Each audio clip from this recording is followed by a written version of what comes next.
Shut up and sit down.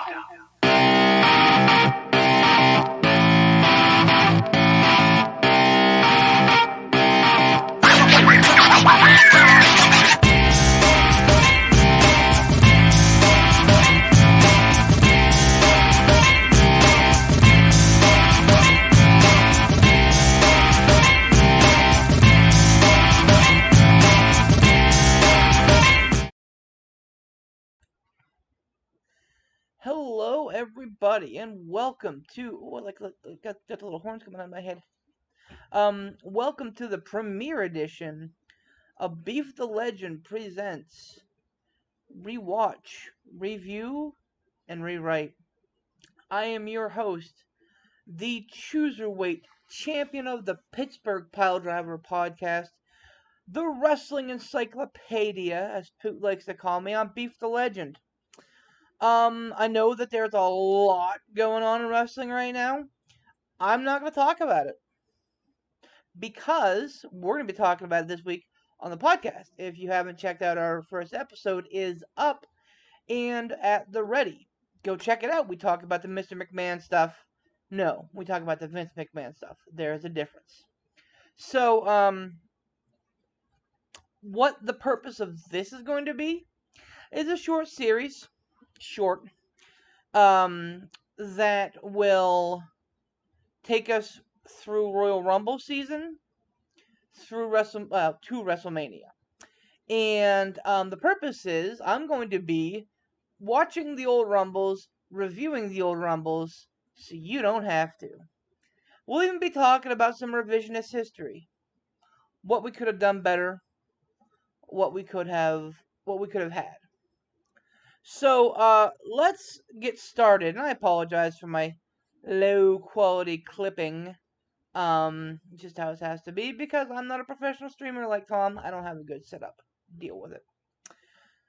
So, before we get into anything, I just want to say I've finished up Wrestle Kingdom. Well, still have the Jay White Okada match, but I know who won, so I'm probably going to take my time on that one. I saw Omega versus Ospreay. Dave Meltzer rated it as 6.25 stars. Absolutely worth it. Should have been a 7-star match. It was incredible. Great storytelling, great physicality, and the kind of match that you would expect from Ospreay and from Omega. So just, really good stuff. If you haven't already, go watch. So this week, I am talking about some of the older Rumbles and one of the newer ones. The first couple I watched were two of the Hogan Rumbles. Well, the two Hogan Rumbles. I believe it was 90 and 91, if my memory serves me. So, there's not a ton to talk about with those ones. Hulk Hogan was the guy. He absolutely was the guy to win both of those. In the one, I think it was 90, you had the Warrior Hogan stare off, which would eventually lead to their match at WrestleMania 6. So that was kind of like some foreshadowing storytelling. And things were kind of murky in that one. The second Hogan year was much more like, hey, here's Hulk Hogan, like he's gonna win. And I mean, that's that. I mean, I get it. You built Sergeant Slaughter to be this big anti-American, and you needed Hogan to be the foil. I get it. There were other things that you could have done, I think, to make Hogan look a little bit stronger in the match. But I think it came down to him and Earthquake. I think that was a good decision. And as much as I'm a big John Tenta guy, right guy won. So, the one that I really want to kind of get your feet wet with is Royal Rumble 2005. Or, I'm sorry, 2015. 2005 is a great one, too, and I'm sure we'll talk about that at some point. But Royal Rumble 2015. So, everybody remembers Royal Rumble 2014. That was the one that was held in Pittsburgh. That was the one where everybody assumed Daniel Bryan was going to come out at the end. and it was Rey Mysterio. Rey Mysterio got booed out. It ended up being Roman Reigns and Batista. People were actually cheering for Roman Reigns at that point because he was a fresh, hot guy. And Batista was a returning guy, a Hollywood dude. So, of course, and it was Pittsburgh, so a smarky city to be sure. So everybody remembers 2014. And again, we'll talk about that one. But 2015, I think, goes unheralded. 2015 did a lot of really good stuff. It was fun. You started with the involvement of having Bully Ray come out at number, I think, 3. And they had a spot with him and Truth where they did a 3D. They did the what's like, it was funny because Truth is like, what's up? It was a fun little thing. Bray Wyatt and Daniel Bryan had a big chunk of the Royal Rumble that was pretty much just them. And it was a really great spot for them. It showed off both Bryan and Bray's, staying power. And I think that was the initial Rumble for Rusev. If not the initial Rumble, it may have been the second one, but he had a good showing as well. So things went off the rails. And the reason that nobody remembers 2015 is because of who won.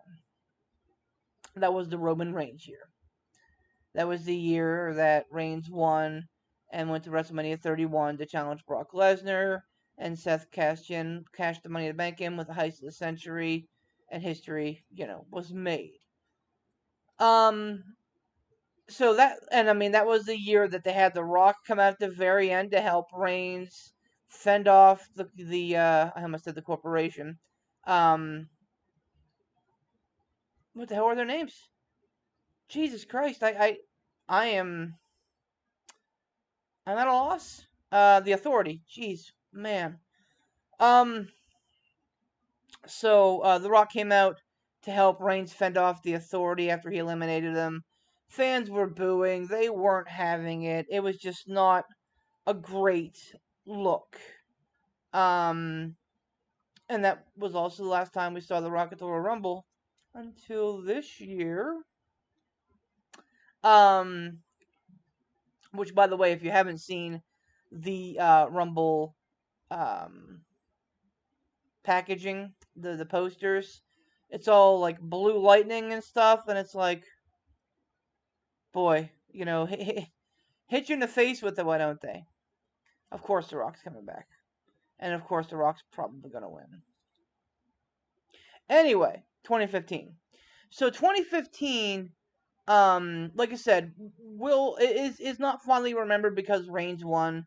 That was the start of the Roman Empire. That was the start of like Roman's like decade of dominance or whatever. Actually, it's well, yeah, almost a decade. Anyway, so people hated Roman at this time, and it's just not remembered fondly. It's a good Rumble to go back and watch. I had a lot of fun watching it. I thought that there were really good spots. There was a dumb Kofi spot, because there's always a dumb Kofi spot. This one was where the Rosebuds came out with Adam Rose, and they typically caught him after he did like a little like stage dive or whatever and carried around the ring. And Kofi at this point got thrown out when he came out, so they caught Kofi and took him around the ring. Meanwhile, Adam Rose got thrown out, and Adam Rose was like, "What the hell, guys?" And Kofi's like, "Sweet." That was a funny one. I think I'm just over the Kofi stuff. I really am. And things really went off the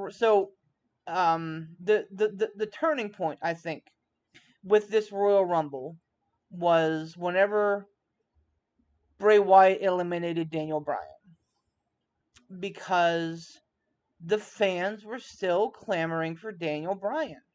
The Yes movement was going louder than ever. After pushing him into the main event of WrestleMania 30, for whatever reason, the powers that be thought, oh hey, this is a great idea. Let's go ahead and put Bryan in this year's Rumble and have him lose. Not just put him in it, but have him not win it. Questionable booking at best. So, like, once Bryan was eliminated, that took a lot of steam out of the Rumble. And I mean, it was good. It still maintained that it was a fun event. But the crowd was out of it because Daniel Bryan was out of it. I say if they weren't going to have Bryan win, which I understand why they didn't, but and I mean, honestly, for the best, WrestleMania 31 was incredible because they had top of the card people all over the card. But I understand why they didn't do it. But if they were never going to have Daniel Bryan win the Royal Rumble, don't put him in there because, man, that killed all of the steam.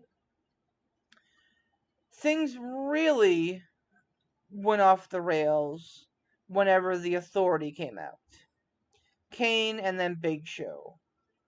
And they basically just were Kane and Big Showing around, carving a swath of destruction through the Rumble.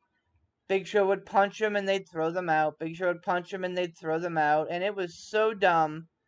So many fan favorites and people that wanted to win the Authority took out. And that just, people hated it. There were so many boos. In general, I don't like having a stable like that dominate the Royal Rumble. I think that CM Punk with the Nexus worked. Because it worked to set up the tension with John Cena. I think that that's probably the only time I can think of where having a stable run roughshod actually worked. But having the Authority come in so late and throw so many people out was just, and I mean it's Kane and Big Show, guys who have been in the Rumble for fucking 20 years at that point or whatever. Like they don't need those stats. It was stupid, and it was all to set up Roman Reigns as the conquering hero. Unfortunately, Philadelphia didn't see it that way. So, it just was not. Whoever booked the tail end of the Rumble, I'd say the final 5 to 10 entrants, did a poor job. Because they didn't know the audience. And Philly shit all over it. So how can we rewrite this to create better history? Revisionist history is what it is. It's revisionist. We go back, we have the power to go ahead and say, well, here's what worked, here's what didn't work. Honestly, in my opinion, I think, and that was just to kind of close out my discussion about the Rumble. That was also the one where Rusev came out and hid under the ring for a long time. The Rock helped Roman Reigns come out and clear out the Authority. That's whenever Rusev came out and almost won, only to get eliminated. The crowd, of course, was eating Rusev up because that's what they do. Because that's what Rusev is. He is a magnet of charisma. People love him. And for whatever reason, wrestling companies just cannot harness that. That's not a dig at WWE. That's a dig at Vince McMahon, at Triple H, at Tony Khan. No one's been able to figure out how to use Rusev or Miro correctly. So, how to fix it? I think the problem here lies deeper than the Rumble winner. This was because they honestly, they made the best out of a bad situation with Seth Rollins cashing in mid-match of Lesnar and Roman. So that honestly was best case scenario. But that we're not talking about rewriting WrestleMania 31. We're talking about rewriting Royal Rumble 2015. So what I would do, I think you still can have Lesnar and Roman face off. I think that you can still have Seth cash in mid match. I think that you have a little bit of finagling though. As opposed to Lesnar carrying the title in, you have Roman come out and talk about how Lesnar's been the big dog and how Roman is going to take that spot. And you have Lesnar lose the title on the road to WrestleMania to The Undertaker. Stick with me. I know. The Undertaker, the part timer who had just gotten beat, yeah, that's the one. Lesnar beat Taker WrestleMania 30, got the belt shortly thereafter. I think you have Taker get the title, and I don't remember the exact timeline of events here. But I think that you could have Undertaker take the title from Lesnar around the time of Survivor Series. Maybe even have Roman be involved in that. Then you free up Lesnar to be in the Royal Rumble. Maybe Roman eliminates him. Maybe he eliminates Roman. And then you build that match. So you have The Undertaker carry the title in the WrestleMania. You have Bray Wyatt win this Royal Rumble. I think you have Bray Wyatt win this Royal Rumble, face The Undertaker at WrestleMania. And again, you can still have Seth Rollins cash in mid-match. And honestly, that's best case scenario. Because then Bray doesn't win or doesn't lose to The Undertaker. Undertaker doesn't lose again at WrestleMania, back to back. And you get the title on the same guy that it ended up being on anyway. You can still have Roman versus Brock. You can still have that be a big, meaty men fest. You can still have Suplex City and all that. I just think that if you slip the title from Lesnar to Undertaker sometime around Survivor Series, which again would have made sense because I think that they clashed at the SummerSlam too. So you have that happen. You have Bray win the Rumble, face Undertaker at WrestleMania for the title, and also to be the new face of Fear. You have Seth cash in mid-match, as he did. He still comes up with the heist of the century. Reigns and Lesnar can brawl to a double whatever count out disqualification somehow, some way. They both can go over. And I think that would make this Royal Rumble 15, a little bit more palatable. That concludes this episode. Hope you enjoyed my review, my recanting of it, and the rewriting of history. This is Beat the Legend for the Pittsburgh Power Driver podcast saying, rock on.